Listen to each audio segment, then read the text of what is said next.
are back. Hey, everybody. Welcome back to Urban Whispers Podcast. I'm your host, LaCie Knight, and I am joined with my co host, Sloan_Bueller, and Morg Stays Book. Welcome back, Morg. We have definitely been missing you, girly pop.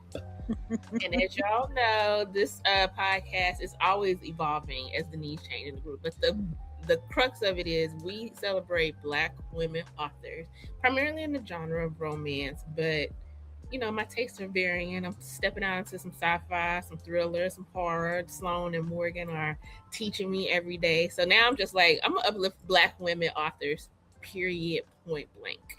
So with that being said, how are you ladies doing? How's your weeks been?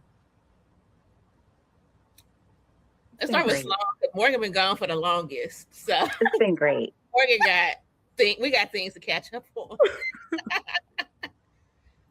So I said, it's been great. You guys, if you're not watching on YouTube, her face is like, it's been great, sarcastic. It's fully sarcastic. You know how you get a project at work and like if you do it wrong, it could just mess up everything.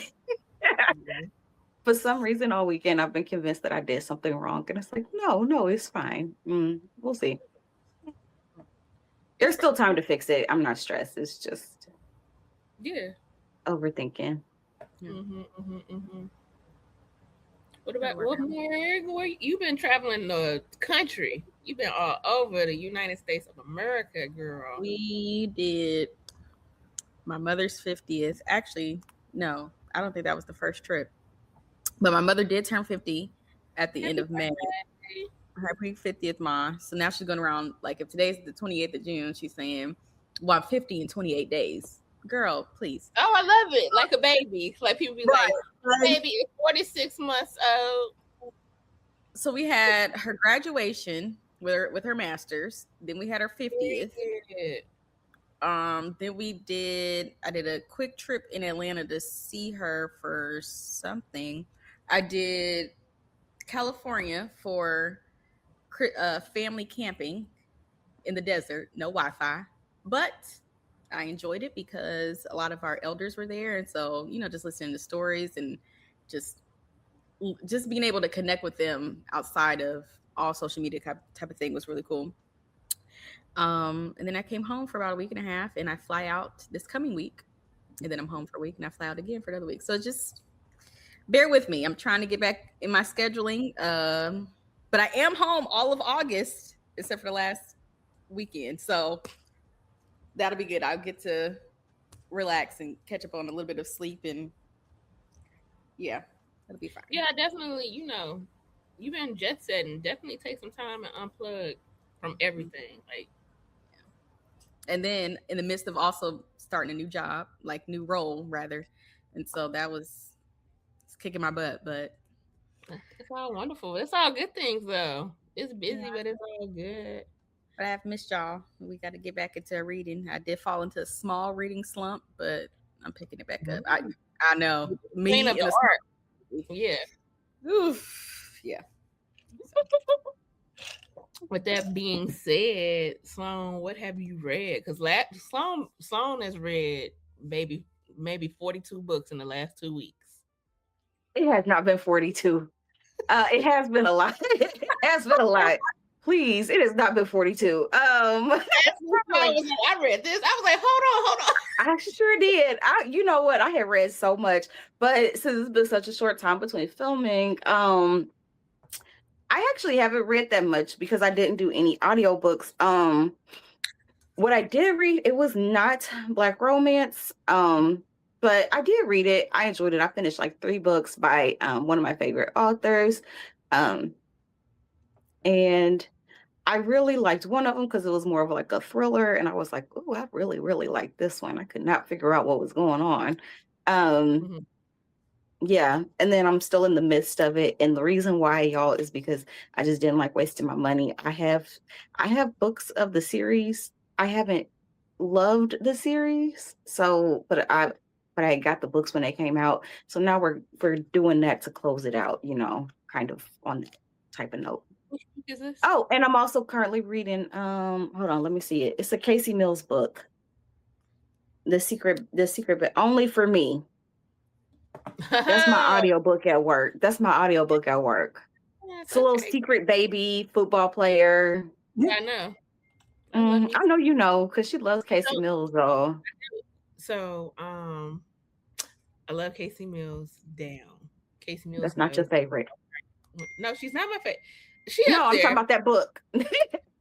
No, it's not that. It's not my favorite book. There is. So like you said, there's a hidden baby in the book. I don't want to give things away, but there is a typo in the book that kind of shifts the probability of this man being the father. So I don't know if you've gotten there yet or if you read it, but I probably have because I'm 75% through, but I'm also doing the audiobook. So I haven't been able to like focus on that timeline that she's saying too much. But yeah. This is with Omari. Like he went to jail, right? He hasn't gone to jail. Oh, man, that I know of. Well, what is the hidden baby? But his name is Omari. He's a football player. Okay. He has money, access. She runs into him at the drugstore around the corner from her house. That's when he sees her with the baby. Oh, it's just one baby, not twins. Yeah, it's just one baby. Okay, that's a different story. Take it back. Casey Mills. Girl, that book was good. I'm crying.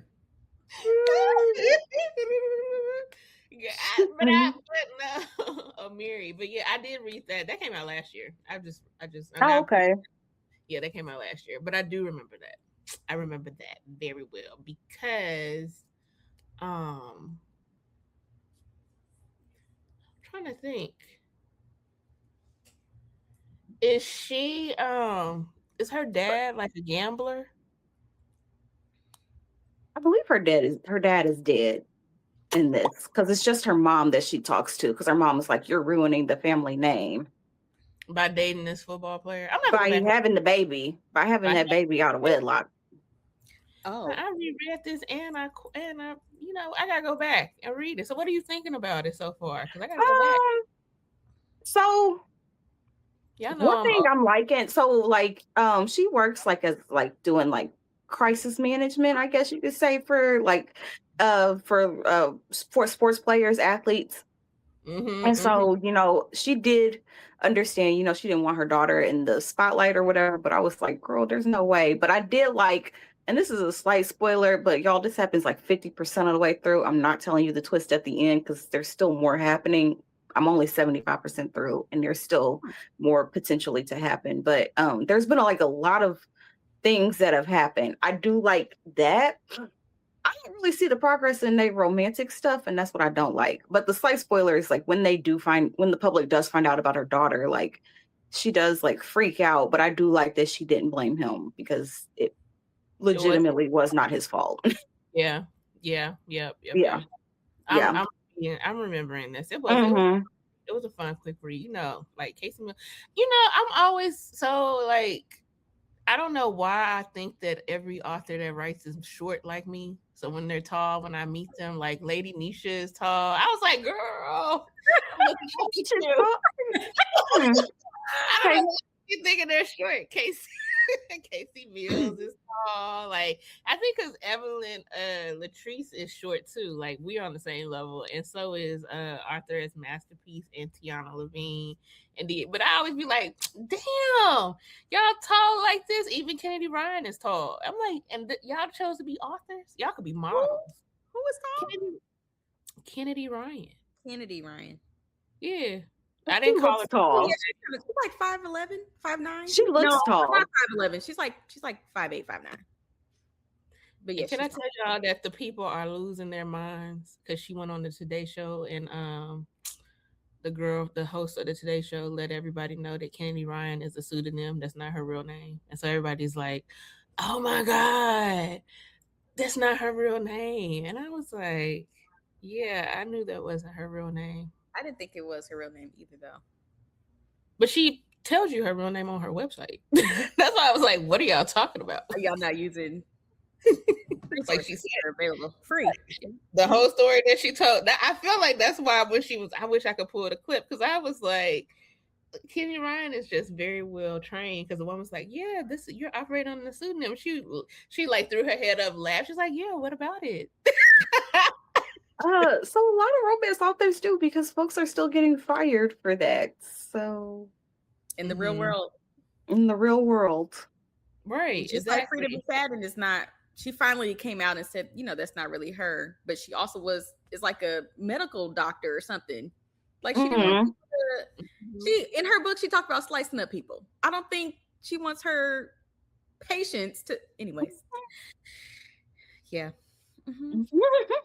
I'm like, yeah, I mean, LaCie Knight is a pseudonym for the very same. My reason is very similar to what Kennedy Ryan's reason was. So Kennedy Ryan said that the job she had before, they were like, yeah, you can write these books, but you don't need to write under your real name, because we don't want things to come back to you professionally that regard to our space. And like, I don't work a top secret job and like finding out who I am. If you listen to old podcasts, especially the one with me and my aunt Barbara on here, she literally said my name the whole fucking episode. And I was like, who is this person that you keep talking about? She just kept, I was like, girl. They're blowing up my spot. Okay.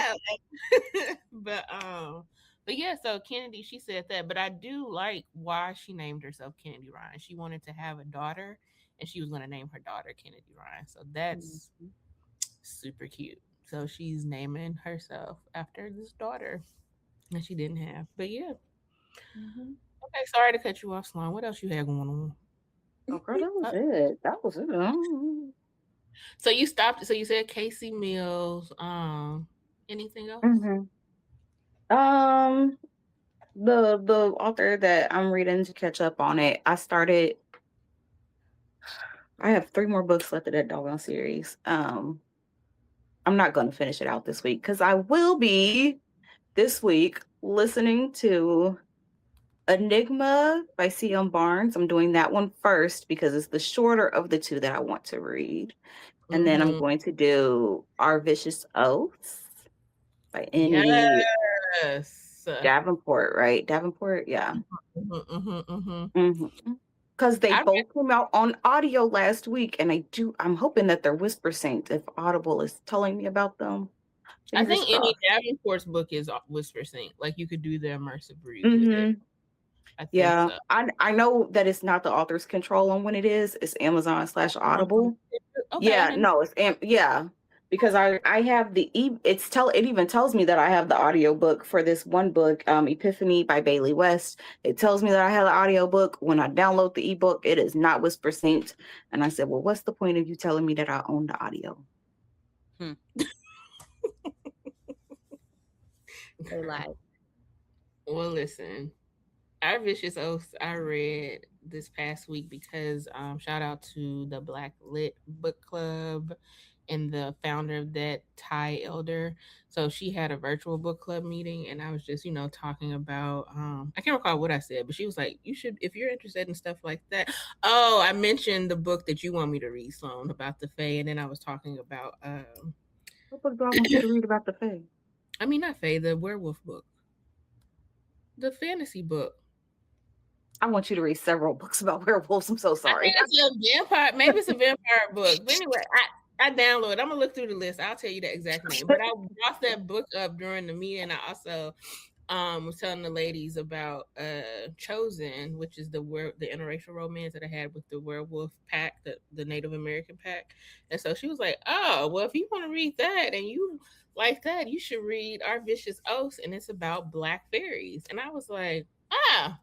And then she said, it's salacious. And I was like, listen, you had me at salacious. I said, let me download this book right this instant. And when I tell you, I enjoyed it a lot. And it was so funny. So we had the virtual book meeting maybe Wednesday or Thursday. And I finished the book on Friday so that I'd be able to go to the actual book club session for the people that live in the DC metropolitan area on Saturday.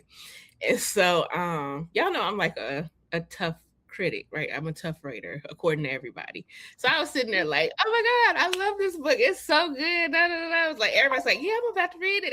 It's over here. You can go buy it, blah, blah, blah. And so this lady was like, okay, so what do you rate it? I was like, oh, I gave it 3.75.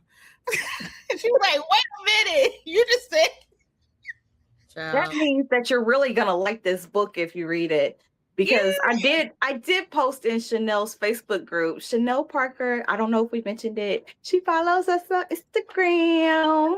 Yeah. And I posted about it in the Facebook group, and I said, now my cousin is like a tough reader. She's like a really harsh critic, and she read her whole backlist. So that means that she actually likes her.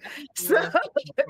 Down. Not only do I love her down, we got an email from this guy who was like, y'all need a male voice on your show. And I was like, well, I was like, if you want to come on and, you know, talk about it or whatever. So he was like, yeah, we were like, you know, so I said, let's chat and see. But I don't know how he came across our podcast, but he was like, I'm not a big romance reader. So he's from New Orleans. And so I think we were talking, some of the books that we were talking about, it just didn't pique his interest. And I was like, well, you know, keep listening, because we definitely be talking about some street shit on here too, so you could get with it. And he was like, well, he gave me a synopsis, and I was like, yeah, you should read. So Chenell Parker's from New Orleans. She's truly from New Orleans, and I think that you should read I gave him 3 books. My Little Secret. I said you should read that because that's super trashy. And and I said, come back and let me know what you think. Like, it is. It is. And and here's the thing. I'm very grateful that I found out about her after the fact, because she is a 3-book girly too. And if I would have read My Little Secret when it came out and had to wait for however long it took for books 2 and 3 to come out, I really lost my mind, because girl, I told you, she said she will not do it again. Well, thank God. After the one with Boss, where she broke that up, conflict of interest. Because it took her like a year. It took her so long to release part 2 because everything kept happening. She is truly from New Orleans, so when there is a hurricane, she or somebody in her family really was being affected. So that affects your writing, y'all. So she said, I will never do this again. Well, thank you, because My Little Secret, first of all, it's ghetto, but she's so fucking funny in everything that she writes. I just, like, you just sit there and be cracking up and just dying laughing at her. Which is why I was like, ma'am, you can't leave me on this cliffhanger, like, with this man having this, thinking that this other one, his fiance is pregnant by him, and she's not. Like, and I would have to wait for forever, and then he'd be constantly going back to the other girl, his little, and she wasn't a secret. Constantly going back to Brooklyn. I don't even know. I was like, she is not a secret. Everybody knows that you are in love with her. But yeah, so I was like, read that, and if you know, like, come, you know, let whatever. And so we talked through I gave him my Google Voice number. I was like, oh, you got a nice speaker voice, so yeah, you can come on here and talk to us about some books, as long as you know that you here as an ally. Hello. Ally. Okay. You are an ally. Okay. That's it. But yeah, but I was just like, you know, and then I was telling this other gentleman friend of mine, he was like, you know what, that is true. It's just women talking about these books. And I was like, well, nigga, do you read? Like, real niggas read. Real niggas read. That's a new podcast. Okay. Niggas be reading. Well, when we have a guest, that's what we can put. That's what the title can be when we have a guest. When we had a male guest, niggas be reading. That'll be the episode title. There we go. I'm gonna let them know. I'm like, go on and read the book and come back. But yeah, but she said our bitch's oath was salacious, and she was not lying. Like, it's so good. I'm not gonna give y'all. It's enemies to lovers, but she said it too, and I agree with her. She's like, I don't necessarily think it's enemies to lovers. It's more like rivals to lovers.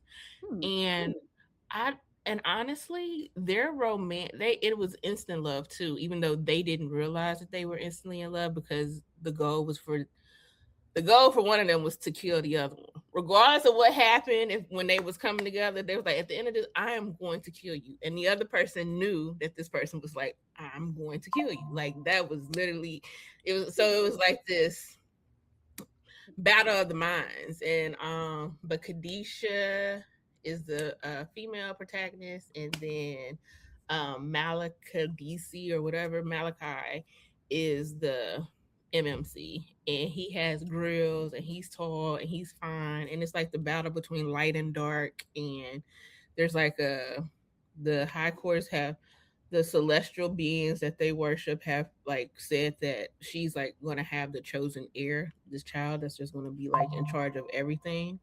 And so she was betrothed to somebody else, and drama ensues. I can't wait for you to read it because I do want to break it down, because like I always be like, I understand when you understand why the antagonist does things that they do, because everything that Rashawn does, he's pissed off because you played in his face. So yeah, he's about to blow the world up, and yeah, I'm about to go to war, and and I was like, I get it, because had you did this to me, I'll do the same fucking thing.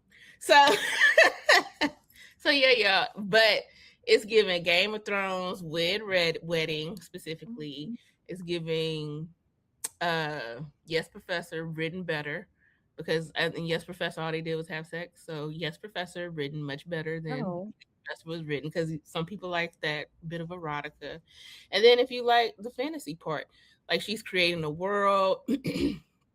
I appreciated the fact that she like, I didn't read through it because I mean I'm just reading the book, but I'll go back because I think she's writing another book in this world. But she gives you like all of the breakdown of the characters, what these words mean, and all of that's beginning of the book. You get a map so you see where they kind of like are. So if you are a fantasy person, I guess that kind of stuff matters. So I think she did a great job. I was surprised that, I mean, I rated it 3.75 because I just feel like towards the end you could just wrap it up a little bit. Like I started skimming over. So but it was still really good. So it was just like me, I was just like, okay, let me go on and get to girl, come on. You know, that ending is very important, because if you kind of don't stick it, the rating does drop a little bit. They'd be like, okay, this is dragging. The ending, it was just like the rising action was great, like all these things. And so then it just kind of like plateaus, and it's like you've already created the characters, you've already created the scenario, all this other stuff that you're doing right now, unless it feeds into the other books that she's writing, which it possibly could, because I did like notice where there are some other stories I'm like, oh, it would be interesting to see how these two characters, because it looks like there's a lesbian couple that people are surprised that are coming out. So I was like, it'd be interesting to see how that will work. Some of the people in their militias, their various militias, they're starting to make connections. So there's little spin-offs that I was like, okay, maybe that's why she did all that. But also I was just like, girl, wrap this shit up. But any Davenport, come get your baddie change. Just like I said last night, come get it, girl, because I'm hooked. The same way I was hooked into Chenell Parker's books, I am now hooked. Same way I was hooked into Cammie. Whenever Cammie drops something, I stop.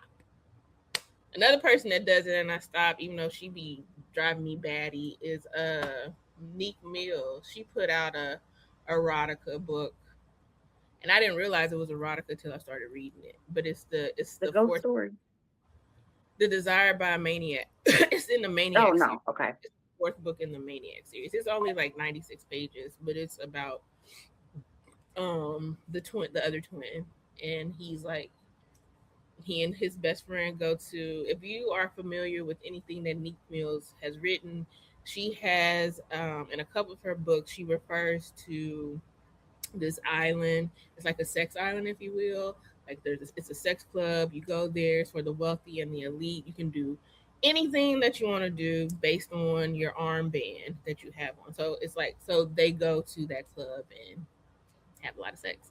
It's good though. It's good. I just, I'm Jason and my girl just didn't make an appearance.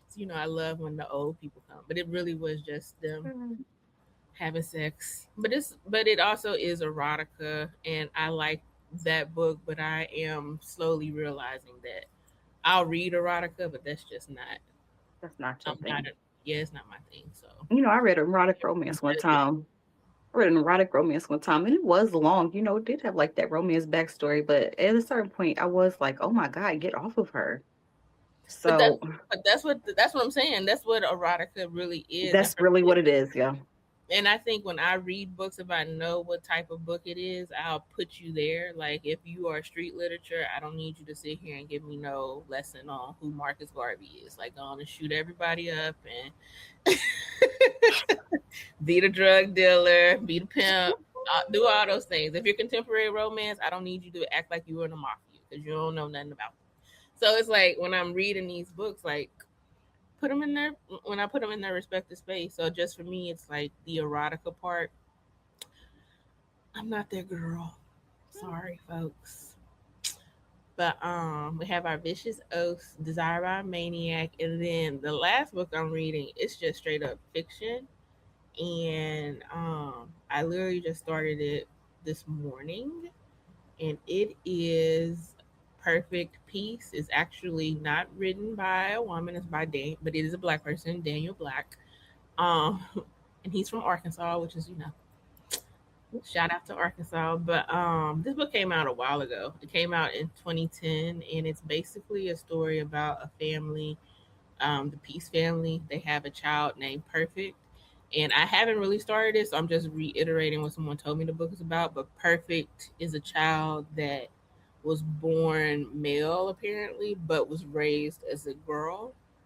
And then there is something that happens to then make them say, okay, you were raised as a girl from like to 8 years old. Now we're gonna make you a boy again. So for me, I was like, oh, that's definitely different. But apparently, it's historical fiction, so it's based in some facts, like back during the '60s or what have you. Things like this happen often. So I'll know more next week oh, I about did that. not know that. I will not be researching that. That sounds like so mean to do to a child. Oh gosh. I think it is mean too. It's like, and I've read like the first maybe 15 pages of it. It's the second to the youngest brother is the person that's talking right now, and Mm-hmm. he's saying how his mom, like the child isn't born yet, but his mom is pregnant and about to give birth, and all she's ever wanted was a girl. So I'm assuming that maybe this is like her That's where it last came from. pregnancy. It's like, Yeah. like I'm literally just getting into that. So we'll see if I'm interested in talking about it. It's supposed to be a very heavy and emotional read, and so I imagine. I love me a heavy emotional read. I don't know if I'll be crying or if Yeah. I'll be sitting here irritated That's because exactly why you like Cammy and I don't. Yep. she Well, it's be not that heavy. I don't like Cammy. You guys, she writes very well. Her stuff is just very emotional, and I do not always have the bandwidth for that. I always got the bandwidth to cry. I be ready all the time, ready to shed a tear or two. But I think this one, just because in my mind, like gender is fluid, because it's 2026, so I've like gone through all these changes. So I don't know how Mm-hmm. I'm going to interpret this book, even though I know it's written in the past, like the thoughts that I have around just See, and for gender it, and before the like out. it's more so just the fact that they kind of pushed that on them, and Mm-hmm. then was like, okay, now we're gonna switch for whatever reason was the catalyst for that. I imagine 8 years old. It was probably something that happened at school Maybe. or something. But it's like, Yeah. yeah, it says when they turn 8, you were born a boy. I made you a girl, but that ain't what you were supposed to be. So from now on, you gonna be a boy.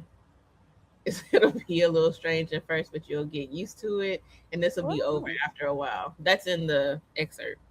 Oh. So I don't know. So I'll find out, and I'll let y'all know. But Yeah. No, I'm very interested. it's like It's a curious topic.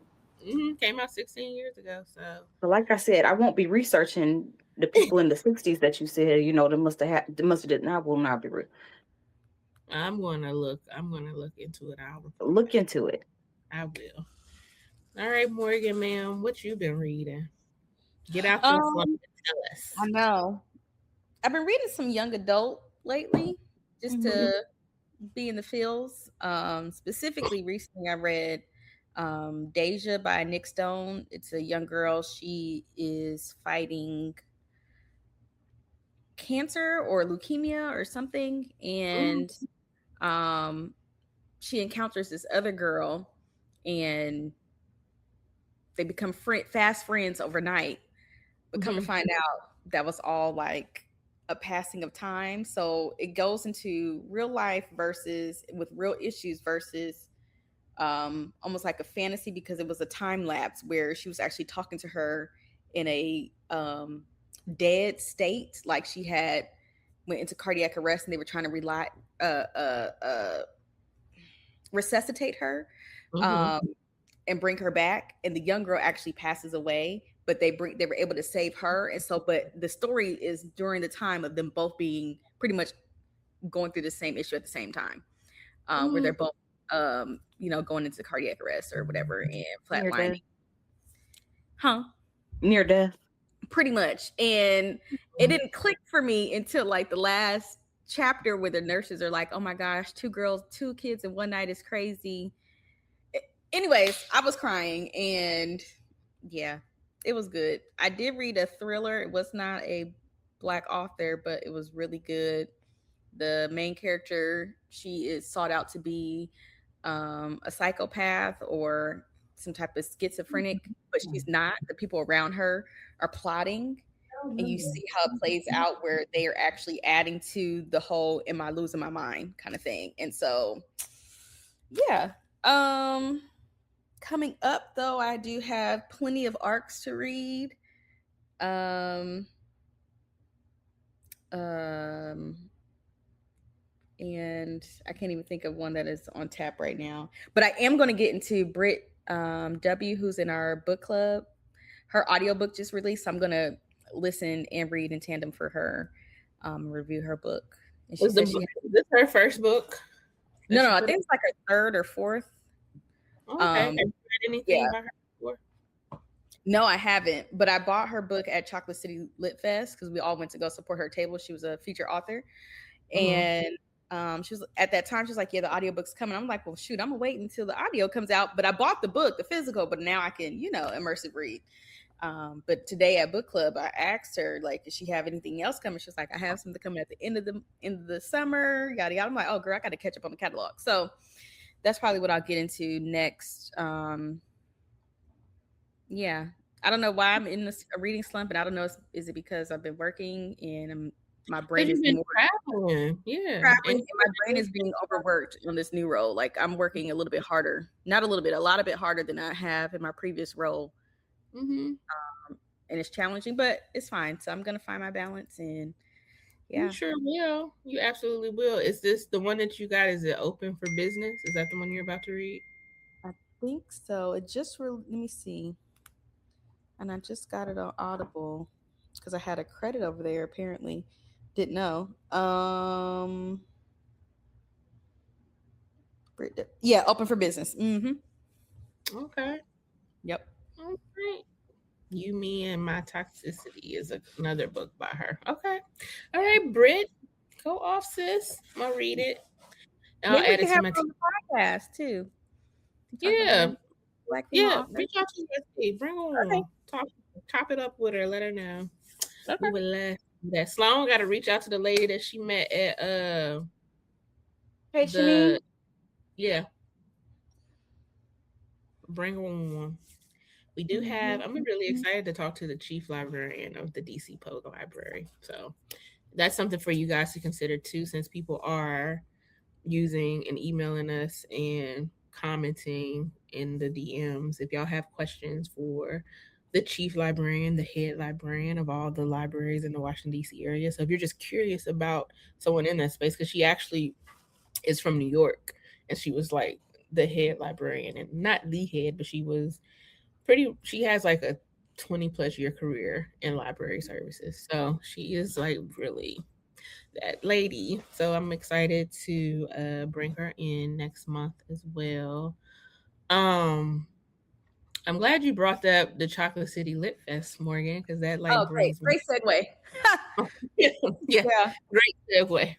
So if you for the romance people, if you have been living on a rock, we're gonna lift that rock up and like talk about the story that everybody's been talking about since the end of May, the Black Romance Book Festival. In some way or another, this book festival has crossed everyone's timeline. People love it, they hate it, they are jealous that they couldn't attend, a myriad of things, and people have been anxiously waiting for the pricing of the 2027 book festival. So the prices did come out, and people were up in arms about these prices, child. So the price for just a general admission ticket is $450. And that's for 3 days at a festival. It includes all of your add-ons, the ability to go to Bookchella as well as the evening event, and also if you want to do VIP, which allows you to go to a breakfast and like do some other things, like I think you get to be in line earlier than everybody else because there's always gonna be a damn line no matter what time you go, unless you do like me and go at night when everybody's asleep and register like the last 10 minutes. It's much better, just in case y'all want to know. That's $525. So this is realistically a 2.5 day festival. Like you have Friday, and there are events going on, but you are spending the bulk of your time standing in line to register. And then there's like a couple of evening events, and then so you have a full day on Saturday and a full day on Sunday. Now, what the Black Romance Book Festival opted to do this next year is from 9 a.m. to 1 p.m. That's when you'll do all of your signings, where you'll meet authors, narrators, illustrators, whatever the case may be. You'll have an opportunity for 4 hours to go and like get your book signed, talk to these people on the Saturday and Sunday portion. Then they'll take a break and they'll come back at 2 p.m. and that's when like your panels will go on, your fun festivities and what have you. And that's from 2 to 5, I think. And then there's another break, and then from 7 to 11 are when like the late night events. I think they'll have like a comedy show. They'll have Bookchella, which is just like a party with some C-list artist. And there's 2 events with the musicians that perform. So some people are like, we got to get on a payment plan so that we can go to the Black Romance Book Festival. And then other folks are like, no, I'm not gonna pay that because what? Like, is Beyonce coming out for $500? And then for me, it's like when I think about what I spent this year, I think I spent $375, but that got me to do the comedy show, Bookchella. I can't recall the Friday night dance party that I didn't stay for, and a couple of other things. Like I was able to pick and choose my add-ons and was like I could do that. And then there was a Discord group that was created because, and honestly, I think I just paid $200, and then like later, like maybe in January of this year, they released some add-on stuff, so I was able to buy add-ons then. So when I purchased the book, I just paid for the 3-day admission, which I feel like for 3 days with the lineup of authors that they mentioned, it made sense to pay that. I was hoping that it would be on the lane of how it was year one. It was still like a pop-in conference, but I was just like, they moved to a bigger space, but it'd be like that same number of people, so it wouldn't be as intense as it was the one. Baby, no, it was 4,000 rich Black women buying books, mobbing the scene. And so, so when you think about that experience and what you want to do, and honestly, like I was trying to bribe Sloan, just come and sit in the hotel bar. Like, just come and we'll trade off. You can wear because they're not checking your ID. You can put my little lapel on and go on up in here and see what you got to see. But yeah, what do y'all think about that price point? I think so paying for events, any festival is going to cost depending on who you have there, because we're covering cost of sound and AV if it works, We're covering costs for Wi-Fi codes if they have availability for folks to use in-house Wi-Fi specific to the group. Food and beverage if they're having refreshments, all the things that encompass putting on an event, as well as perhaps even covering some of the per diems or honorariums for the authors that are flying in, covering their hotel room, etc. But that is also why you have sponsorship, which is so key to events like this, so that you can come off a little bit on registration. Haven't been in the book space very long, but have been in the event space very long with my mom. And there is a way to work around not having to hit your attendees over the head so heavy, because they're also paying for their flights. They're also paying for their hotels. Are you getting a good rate for your hotel? I would love to see how much the hotel rooms are for next year, because if I'm paying $400 or $575 and I still have to pay $200 or $300 per night, that's not a good room, or that's not a good event. As well as they did not do well with talking to whoever their salesperson is, because now you have what's called an RFP that you can share, a request for proposal. You have a full list of, this is how many attendees we get on average per day, and this is how many rooms per night that we could probably pull in, just a guesstimation. They could come down a little bit on just the hotel rooms, and then you could come down a little bit on your registration price if you have real sponsorship. There have been times where I have seen not just Black Romance Book Fest, and I don't know if this is true or not, it may have just been a rumor, but other book festivals where they have, oh, we have such and such sponsoring, but you don't see their names anywhere. Did they really sponsor? Are you just trying to probe them? Are you trying to tell people that we have these things to cover? Because if you did, your registration wouldn't be that high. I have been to events where you have people who are sponsoring $50,000 to $100,000 worth of sponsorship dollars, so that your attendees will only have to pay maybe $120, $125, and their hotel room is maybe $150 to $200 a night, maybe, and that's stretching it. There's ways to work around that.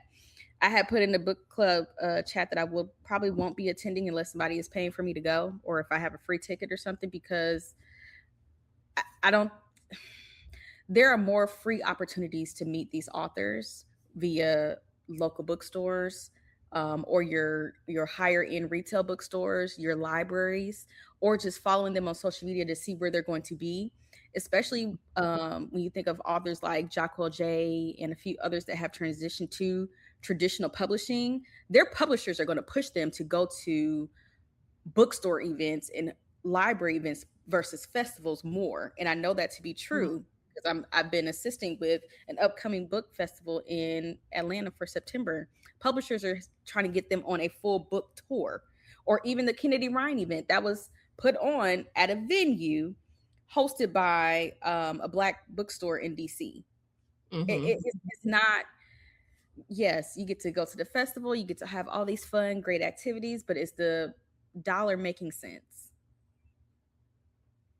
Yeah, and I misspoke. It's $400 and then $575. So it's $400 basic and damn near $600 if you want to be a VIP. I live in Maryland now, so now I got to book a flight. And I want to stay on site at the hotel. I'm not going to stay with my mama because I want to be in the mix. So you're going to spend $1,000 just to get there and get registered. And you're staying at the Atlanta Marriott, like the biggest, best hotel in Atlanta. It's not really the best, but yes. And then on top of that, I still had to budget money to do a pre-order. Or if I want to buy my books in advance or on my own and bring them with me, I have to cover. I got to bring an extra suitcase. I got to pay for shipping to get my books back. Like you got to make sure that it's making. I'm not trying to discourage anybody from going to a book festival. If you got it to spend $3,000 upwards to $3,000 for a festival to really have a good time, do it. But I think we should also emphasize attending local book festivals that have just as many great authors, who are going to be pushed by their publishers to be at these book tours. And that's just what I have to say about it. That makes a really valid point, because I think I went to the Bronx Book Festival and they had like, like I was telling you all last week, I was like, it truly was a festival for people from the Bronx, but it was sponsored by Simon & Schuster. It was sponsored by Pelican. Like it was sponsored by a bunch of people. And I think the ticket cost me like $30. Like I didn't pay a lot of money, and I was able to have like a real conversation with S.A. Cosby, which, I came back, I was very excited about that because I just adore him a lot. I was able to talk to Tiffany D. Jackson, and because it was a small festival geared towards people in the Bronx. So it was like, so now that when I walked in, I saw all the different, this is our sponsors. I didn't like look at them deeply. It's just like I recognize Pelican and Simon and Schuster. But Morgan, you bring up a really good point, and I think there is a couple of other festivals, like DC's having Mahogany Books is doing a 1-day festival in August, and it's free to go, but they are sponsored by, like, it's the sponsorship list is heavy. So yeah, I think I liked what you're saying. It makes a lot of sense. It reminds me of the Chicago Readers Expo that's in September.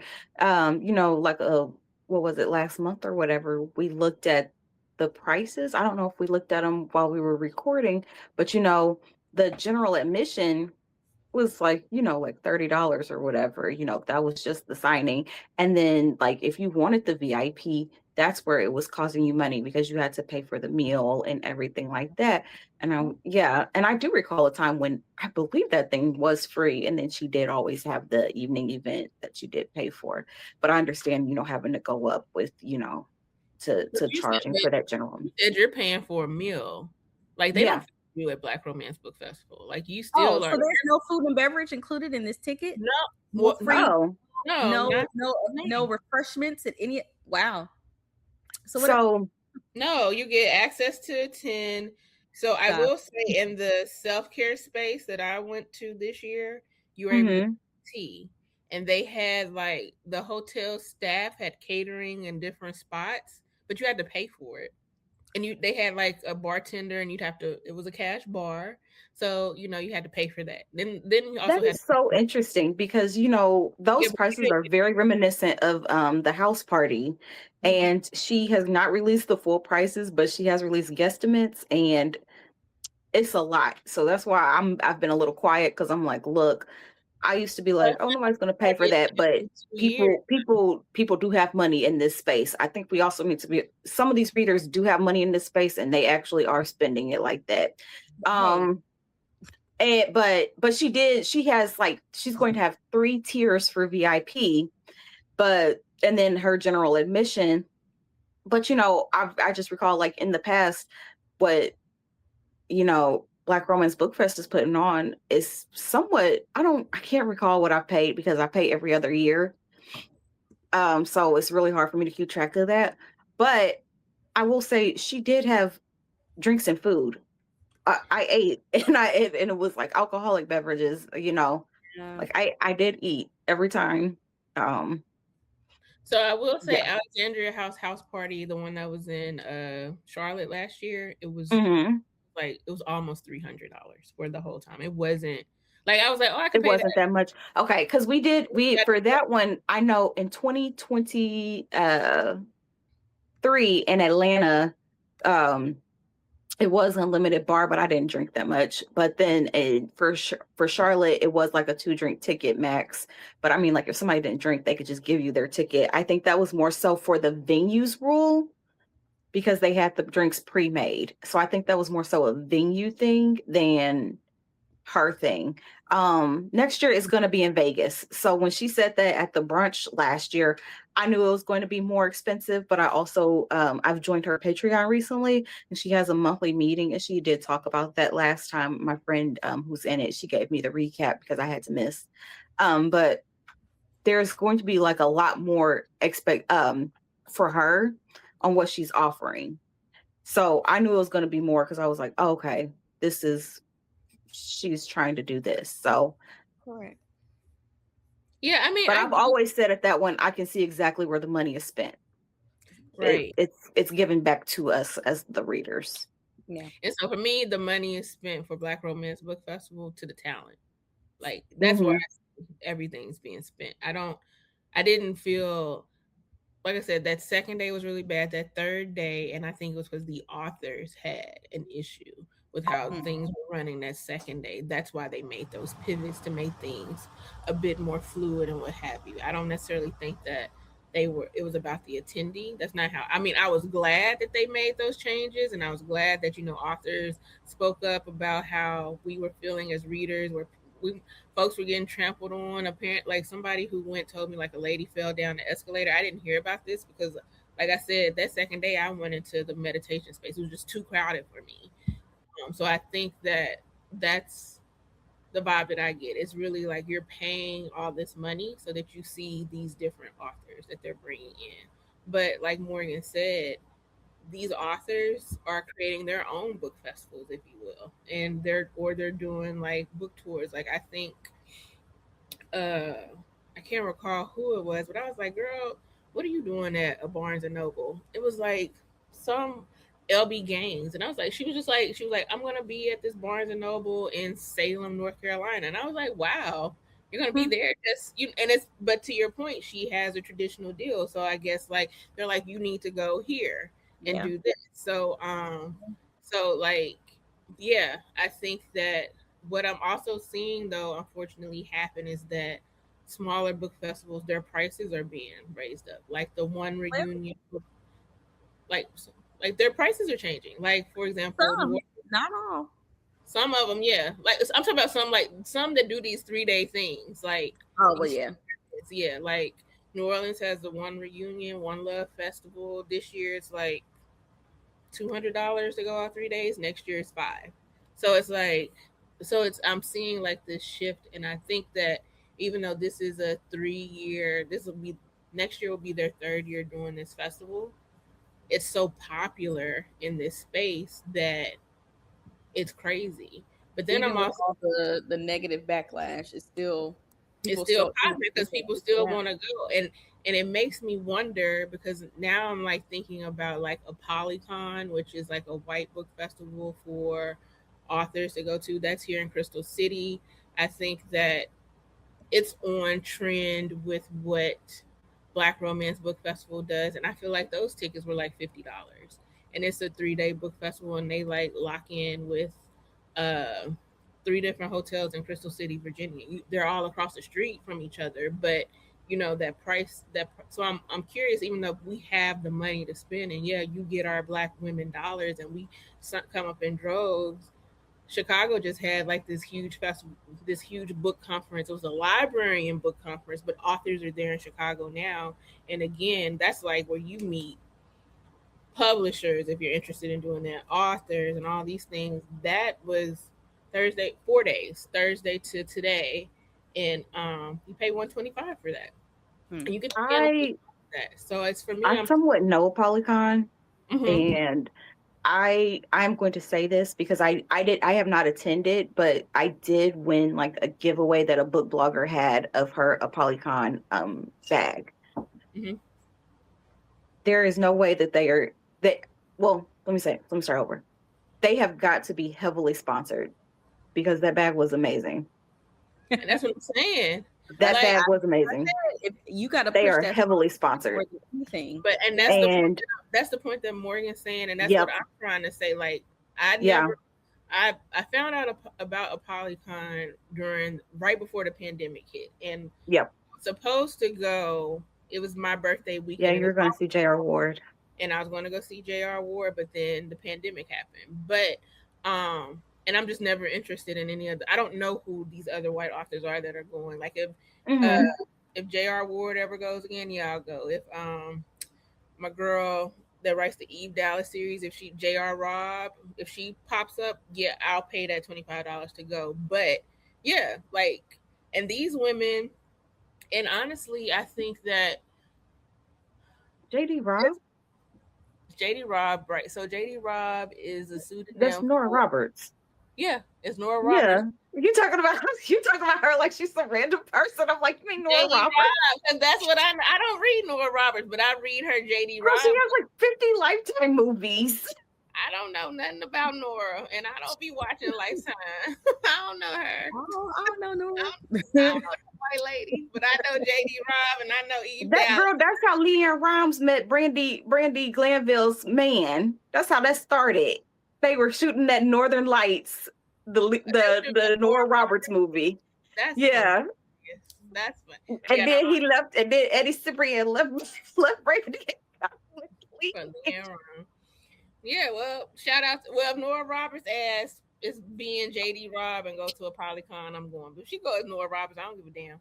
But but like I was saying, it makes me wonder, are they taking it, not necessarily taking advantage, but realizing that we don't understand, and we being Black shoppers don't understand the value that's happening at other conferences. Like, I don't know. I'm curious about it. It makes it just, I'm just like, I have to agree. The first signing I went to was in Chicago. That was my first ever book signing. Chicago, like 2018, I believe.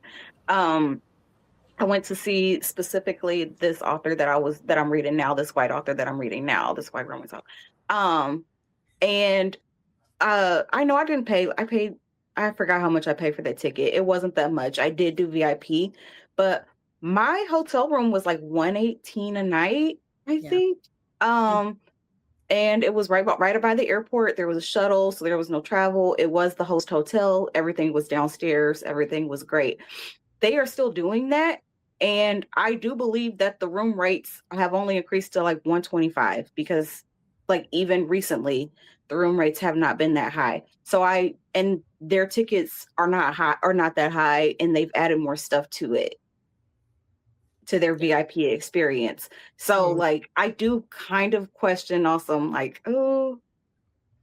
All I'm saying is, because we're now going into year 3, LaCie, for Black Romance Book Fest, you've had enough traction to where your team should have gone out and started reaching out for sponsorship to bigger brands, to cover registration bags, to cover they were on the news.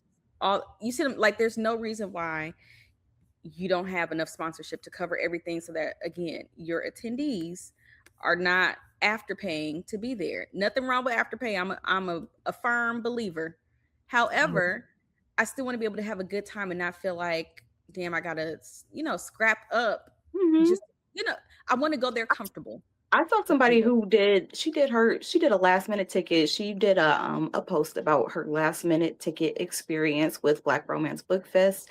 And she said what she had paid for her ticket, what she paid for her room. But then when it got down to like the food, she spent like $60 because she basically went to Walmart, or she went to the store and ate sandwiches in her room. And I'm like, so how good of an experience did you have if you're in Atlanta? You traveled to Atlanta. And you're eating sandwiches in your room. And like, this is not a dig at her. This, because maybe she liked it, but if I'm in Atlanta, I'm going to all the spots. I want to go to the spot. I want to go to at least one, especially if they're not feeding me. Right. They're not. With the house party, I don't think we ate out like one night, and that's the first night that we got there because we didn't go to the Friday night event. But like afterwards, we were full. We ate at the after party, because she has an after party. We ate a meal. Like we had food at the signing, and then there was a break between the signing and then the after party, and there was food at the after party. We had pasta, So, and that's why I've never complained about that price.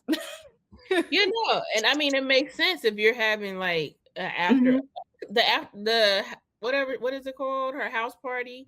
Like that sounds like it's a truly intimate experience with her and whoever she brings in. So I think that price makes sense, because you're paying to be really intimate with some authors that you really like and appreciate. Black Romance Book Festival is like going to the swap meet. Like, it's so many people there. It's so many people. It's so many people. It's so many different. You could get candles. Like on Essence Fest or whatever. Yeah. But I don't even think Essence Fest costs that much. Probably just the concert tickets are probably high, but you're also getting you're going artists each night. So and it's no. I think to go inside of the convention center to see, or the Superdome, wherever it is, to like be in the experience part, you don't pay for that. You just walk through. But they're not Essence Fest. But I even think that one group where Publix was their sponsor, and then they pulled out, and Dr. Ian wound up paying for it so that people wouldn't have to pay more with their tickets. It's the same thing. Yeah. Well. Interesting. I told everybody that I met this May. I was like, I'll see y'all next year. But I don't know. Well, that's because she's not going to say it, but she's low key a little booked and busy, and we'll talk about that as we get closer. Wink, wink, y'all. We are booked and busy. It ain't. The podcast is booked and busy. Period. The podcast, and then Sloan Bueller as the cousin is also booked and busy. And the rest of the family too. I got cheap labor. Y'all coming. Back it up. We hitting the road, Jack. but yeah, yeah. Thank you for putting all that into perspective, Morgan. I'm so glad that we got an event specialist on the call. Me too. I'm really glad because I ain't gonna hold you. Some of those ones that I've been seeing, I've been trying to figure out in my head how to justify it, and I'm like, you know what? It's not. I genuinely could not figure it out. And that's unfortunate because you really want it. Sometimes you want to go into these places and have a good time, but like I said, if the dollar's not making sense, don't do it. And even the festival we're planning in September for Atlanta with the bookstore, it's free. There are 2 or maybe 3 ticketed events, but that's literally covering food. And it's like maybe $20, maybe. Everything else is going to be sponsored, or the publishers are sending their authors. Like there's ways around it. Yep. But hey, enjoy, ladies. Yeah, you have a good time. Y'all gonna have a ball up in that joint. Have a blast, honey. Have a blast. And ladies who say this is nothing for them, tell me what kind of job y'all got. And because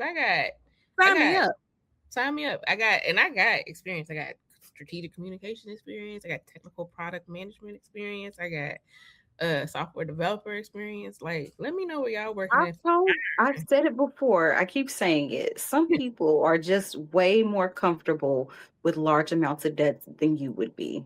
You would find out how much debt they're in, and you would have panic sweats. You'd be like, you owe how much money? Is the key word. Yeah, credit card bill probably real high. Yeah, because I'm cheap. I'm less than 10% utilization on all of them. Okay, I'm cheap. If there's an opportunity for me to get Daryl, she's in Costa Rica right now, and that trip costs like $8,000, and I got scholarships for it.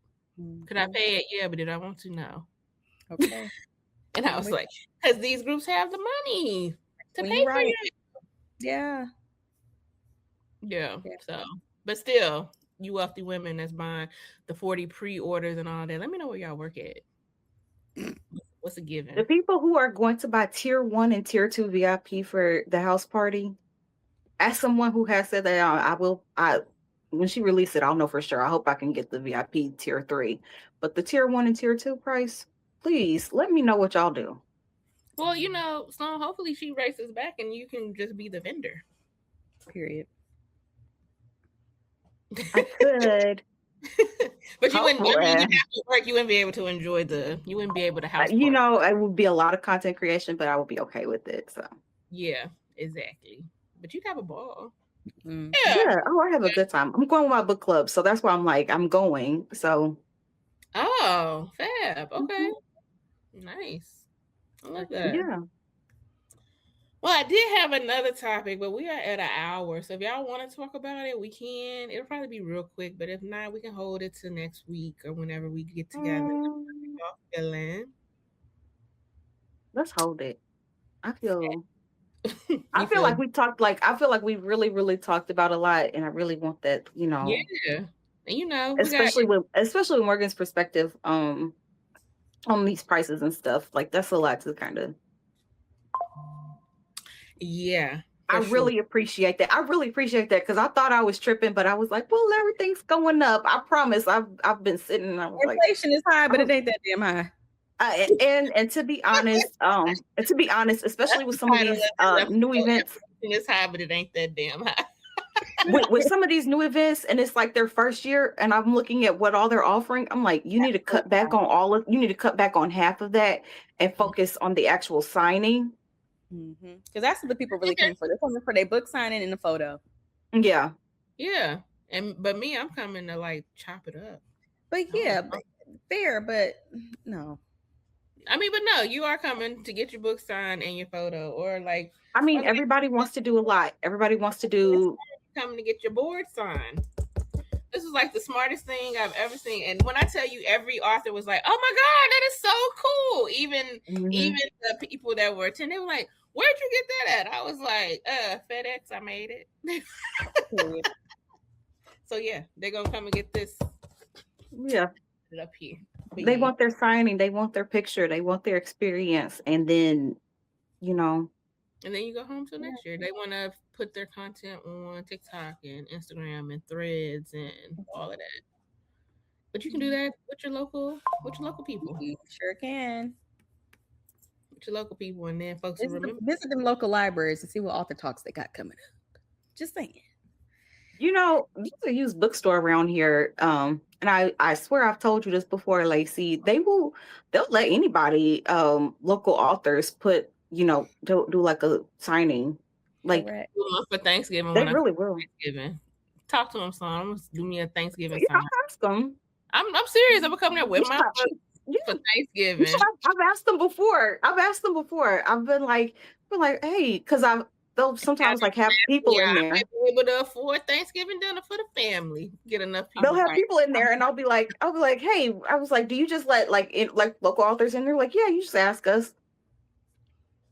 Yeah, they'll let you ship the books there too if you want to. But I'm not gonna. Yeah, I'm gonna ship them there for sure. Why would I pay extra? Just send it right there because Amazon. I get to ship my books to wherever.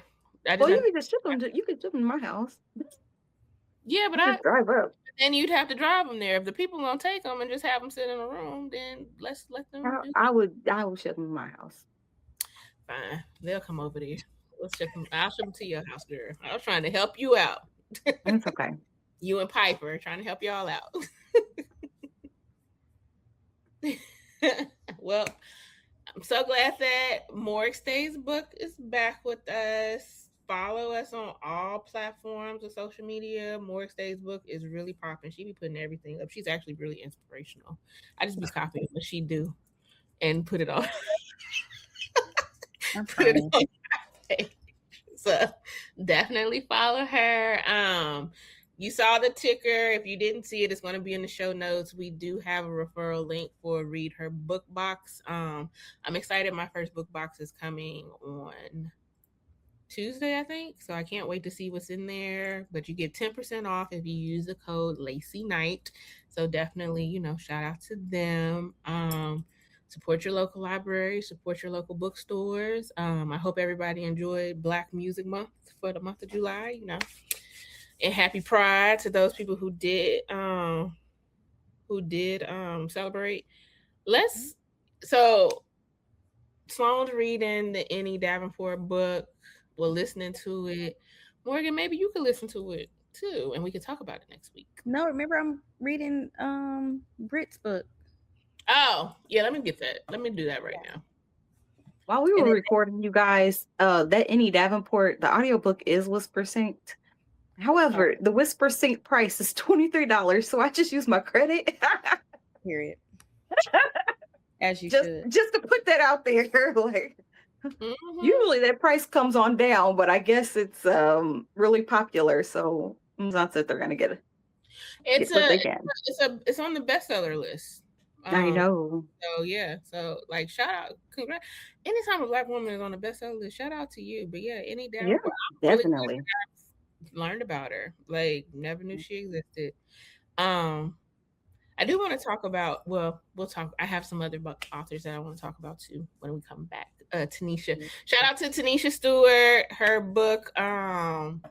She's a thriller writer, and her most recent book just came out yesterday. I am on her team, so I need to tell y'all that this book came out, and it is I forgot the name of it, but y'all go on her page and you'll see. She is a wonderful thriller author. She's not the type of author, and I guess I need a better definition of what thriller means, because I'm never scared when I read these books that that's what the thriller part is. That versus horror. Like not scared when I read them. So thriller is more so like the intensity. It's not necessarily like a fear. So is it suspense? So it's thriller? Because like kind of very close to suspense. Because like I think isn't The Usual Suspects, that's like a thriller. Oh yeah, that yeah. See, I didn't think it was a thriller. You talking about the movie with Kaiser Soze, my favorite? Yeah. I felt like that was just a suspense action movie. I think it's supposed to be a thriller. I wasn't scared. Maybe okay. A thriller. See, the horror comes with the scared, or I'm not gonna hold you. Genres are so confusing across everything. Except for romance. Romance has a very hard and fast rule on what is a romance, and everybody wants to try to erase that. And it's like, no, it's the easiest thing. It has to have an HEA. You can do anything you want in that book, but you need to have happily ever after. And it has a hard and fast rule, and everybody wants to try to get the romance cookie without take a little nibble from romance cookies without actually doing it. And yeah, so but when it comes to like the thrillers and because like the author that I'm reading now, I finished one of her books. She has this whole Mystic Pine series, Kristen Ashley. It is a white romance author, y'all, but she has and she calls it a romantic thriller series. I've never thought it was a thriller. I thought it was suspense, but that is what she called it, and I could see why she calls it that. Okay. Well, it's called Finders Keepers by Tanisha Stewart. So happy release day. I am reading that. I have plans to read that after I finish the other book that I told y'all about earlier with whatever it is, the perfect book. So I can tell y'all about. That's a historical fiction. So that would actually be my first historical fiction book, because I usually am not into historical fiction at all. So I'm not into period pieces. I don't care too much. I live in the now. Well, for period pieces, I really typically read Beverly Jenkins. I've told people, and this hurts people's feelings, so they don't do it. The 90s is historical. I'm so sorry, y'all. It is, because it would be considered historical. If somebody did a historic romance set in the 90s, I would be all over that. I would be all over that. Young Lee did That's All Me. And she sure did, and I was all over it. I was like, this is perfect. It's got everything that you need. But people get their feelings hurt when I say. That's because they don't want to be old. I'm old. They don't. I read it. I was like, yep, I remember all of this. Yeah. And that's what I want. That's exactly what I want. I read it was an article. They said, hey, if the Wonder Years was set in today's time, it would be the 90s. So I was like, exactly, y'all. Write that historical romance with the 90s. Or just reread Zane. It's historical fiction now. I'm crying. Well, it's not historical fiction. I feel like it's not historical fiction unless you write it with the intention to be historical fiction. Yeah. Otherwise, it's just an old book. Yes, an old book. Yeah. But also, I stopped reading Zane, but. Yeah, I mean, we have an interesting past.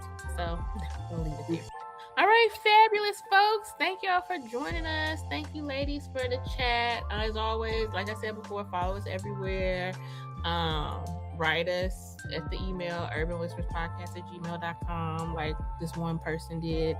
And maybe this gentleman who we told about, Chenell Parker, he will read the book and be ready to come and be grilled by 3 curious women about why this man wants to come into our space and have a conversation. Until next time, you guys, we'll see you in a couple weeks. Bye. Bye.